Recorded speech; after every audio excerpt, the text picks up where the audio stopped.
Hey, hello everyone. What cost have you paid to belong?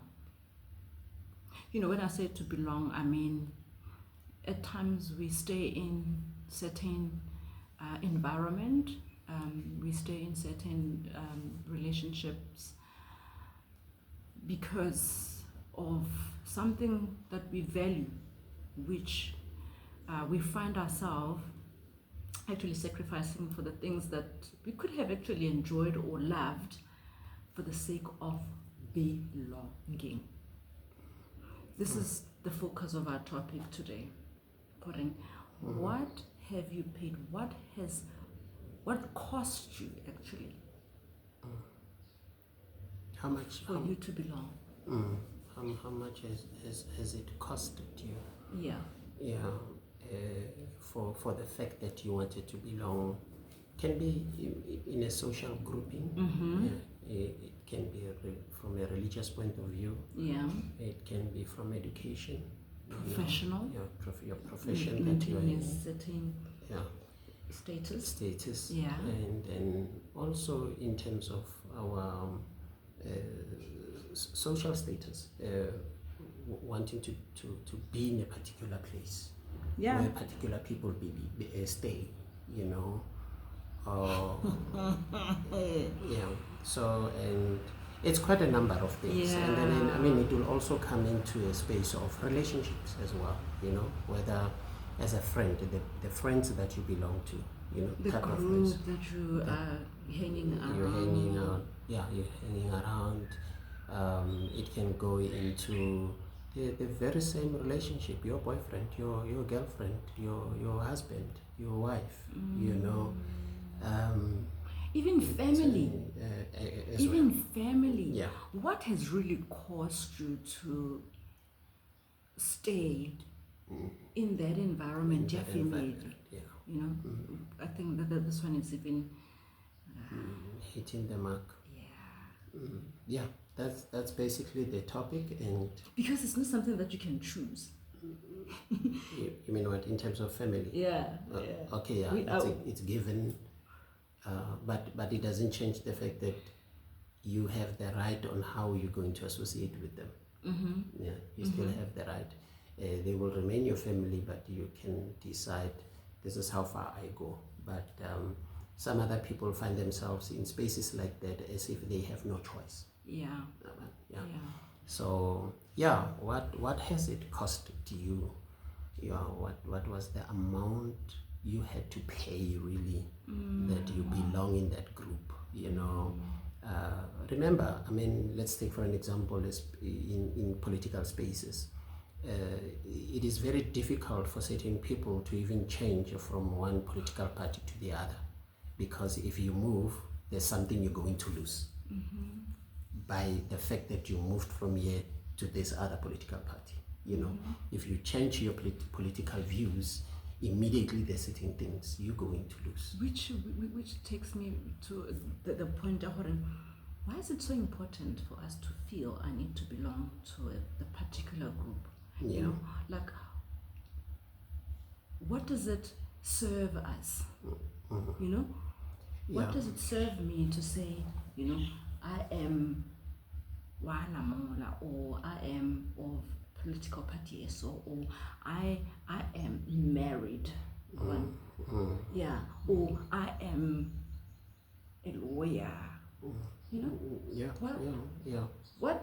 What does it do to us? It actually satisfies within us to keep belonging to that particular group. And in this context, we want to refer to even when it is toxic or when it no longer serves you good.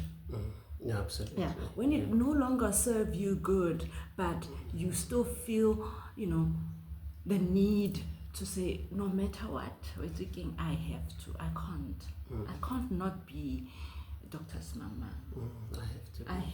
I have to wake up every day and let them see me. Yeah. And talking about doctors, Smang, I work in that space, in the health space, where I meet many of them. Yeah. And I can tell you, I have observed whether a doctor is really a doctor from within, that they were born this or they have become this for the sake of either society they live in, you know, the aesthetics that I am a doctor. They are very different. There are people you see, they are very patient oriented, you know, and those that they are there because it's for the aesthetics, you know, and that's the thing. It's in every organization. I mean, marriage is an organization. Same as when you're in marriage, there are many reasons why people are into marriage. You know, there are many reasons why I hang out with this type of friends. You know, there are many reasons why, you know, I can laud my family because it is this type of a family. You know, So, yeah, man. But a lot of things, a lot of such has taken away our capabilities to be the people we are. Yeah, true. Yeah, it takes away from, you know, when the uniqueness of the person, that you are. Yeah, it takes quite a lot. Then you blend in terms of really standing out, you know, and so that other people can learn from you. Now that because you want to just be part of a thing, no one learns anything from you, because you cannot just become creative. You know, you cannot just pull from within out. It's all about you become very careful that I don't step on other people's toes. So at least for as long as I belong. But what has taken away from so many of us? Yeah, that is already a very good point that you have mentioned. And to add on to it, I feel we are sometimes afraid to be segregated. Yes. You know, we are afraid to be outcast. To be outcast, yeah. Hence, no matter what, you will remain, even when you know deep down it's not what you need to be doing. So, a fear of being an outcast has caused a lot of people to remain within those environments which no longer serves them. Yes, absolutely. And they also don't serve such environments. Yeah, it doesn't serve them any longer. True, because if really we're bold enough to say, you know what, I think my time is up. I think that boldness to want to venture out and say, I'm willing to just try it out and see what the world holds for me. It would actually show the very same thing that you are referring to, Horen. You know, you won't blend out. We might learn something new from you when you decide, let me be an outcast in any way. Yes. You know, absolutely. let me be an outcast. Then people will learn something very unique about you. Yeah, and do you know that you're an outcast because people view you different? Not that you see yourself different. Yeah, it is because they view you different. It's not a norm. It's not a norm to them, but to you it's a norm. But then you don't want your norm be known. You hiding your norm. It's more like taking the light under the table. You know. So where's your light as a person? All because it's the fear has captured us, many of us. Crippled us a lot. And it has really crippled us. It cost us like we handicaps now, you know. And unfortunately, for as long as we don't realize that it is fear that keeps us being the people we are, even though we're not salty, we don't spice up wherever we go, you know, we will still just remain ordinary people. And another one, sorry to cut you off, another point I'm just reminded with what you're saying is because we actually even love comfort. Oh yeah. Okay. Yes. We love comfort so much because it gives us a sense of security. You know what, I know what to expect. You know, I know even though my relationship with you is toxic, but at least I have a sense of comfort to, okay, this and this and this is taken care of. You know, I don't have to worry about 1, 2, 3. However, I mean, we can't even sit in one space together, or you know, we can't eat together. We can't even have a conversation. Yeah. You know, I just enjoy that comfort, which actually caused me to remain, in the environment, even when I'm not happy. Yeah, and it's because of the society has never been nice to us. Accepting. Yes, True. it's extremely Volatile. Yeah, and it's shrewd. It's shrewd. It's shrewd because They will judge you. Yeah, I mean, talk about people who profess love. Like, if you are, for example, you are a Christian. I mean, the base of Christianity is actually love. Christianity should be founded on love. Because for God so loved the world, and it is the very same the Bible that says love one another. It's founded in love. But say you leave a church, not even Christianity, just say you leave a church, you go to another particular church. That particular church, you in for it. You in for it. They will forget that wherever you are, there's God. Or whatever you do, God is with you. They will forget all those things. The fact that you left them. And it is that very same thing that makes people uncomfortable to come out and say, no, I've served enough here. I have to move on. And they would rather stay. They would rather stay. And be costed a lot. Absolutely. Yeah. So then that becomes it. And now, so if a few of people, because we know that people are not forgiving, they will judge you. Absolutely. I think this goes as well towards a family. Absolutely. Family will judge you. Family, they will like, bona ba ilo go latlhela kwa. Wena wa reng ka rona? True. And unfortunately, but it's a natural thing in people that we belong. It makes you human enough that you are not on your own. You cannot.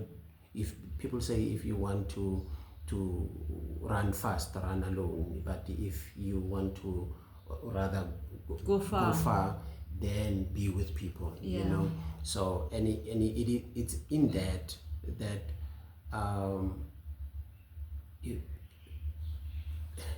I'm even losing my line of thought.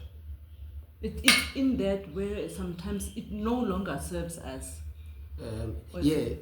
Yes, that it doesn't serve us if.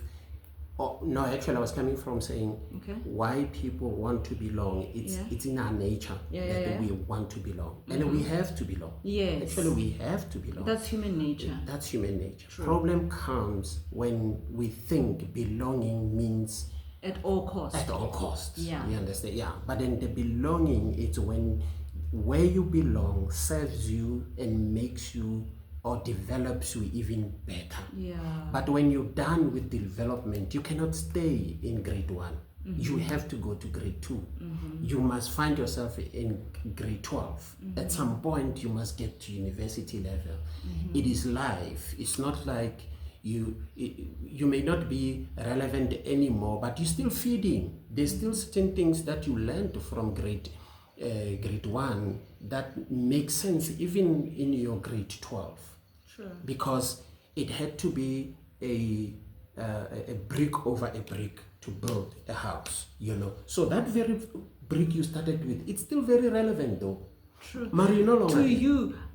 But I think what we need to inform each other is even Bone Bale Bako grade 1, as much as you have left them, or as much as you have left that part of your life, they should not think as if now, yes. It's just that it no longer served you. Absolutely. We need to be able to bless each other and say farewell, go well, it's okay. Yes, absolutely. But that's the difficult part of human beings. True. Difficult, very difficult. You can approach a pastor confidently and say, Pastor, it's my time now to leave. The Lord is seeing me in another space. Oh no, No, a human being will come out of that, Pastor. Just like divorce, you can't say to a man or a man, and if it's a happy how. Karnake very severe, my time with you has elapsed. Yeah, no, it's true. And we won't see it as, oh yeah, no, that's true. You know, okay, we're not the space you have entered into. I'm not yet there, you know. Sure. So, and at times, even people who leave, they may not leave graciously. Okay, you also just uproot yourself, you know. Sometimes it's also nice that you take people through a process and you know, leave hand so that everything is harmonious. But the fact that people really can live at all cost, it's what makes us to find ourselves in spaces like this where we end up hating each other. True. And I think maybe the question which I want to pose is, have you experienced it, or are you in it? You feel like, should I leave this relationship? This is what's gonna cost me and I'm afraid. And if you had the guts, the courage to actually exit, you know, how did you find that courage in order for you, you know, to exit that environment? Actually, that would be nice comments. Actually, I mean, we've gone through different spaces as people, or experiences rather, and if you have gone through that experience where you found that courage, like you say, I mean, just take us through that, you know, in your comments there, take us through that. And even when it's difficult for you, and I mean, we are not lambasting on people who are finding it difficult maybe to leave a particular situation or a particular relationship, whether it be social, political, religious, marriage, friendship, regardless. Just take us through of what you're going through and how we can help one another. I mean, yeah, that's the issue. Yeah. From us, till next time. A couple of things. Bye. Ta.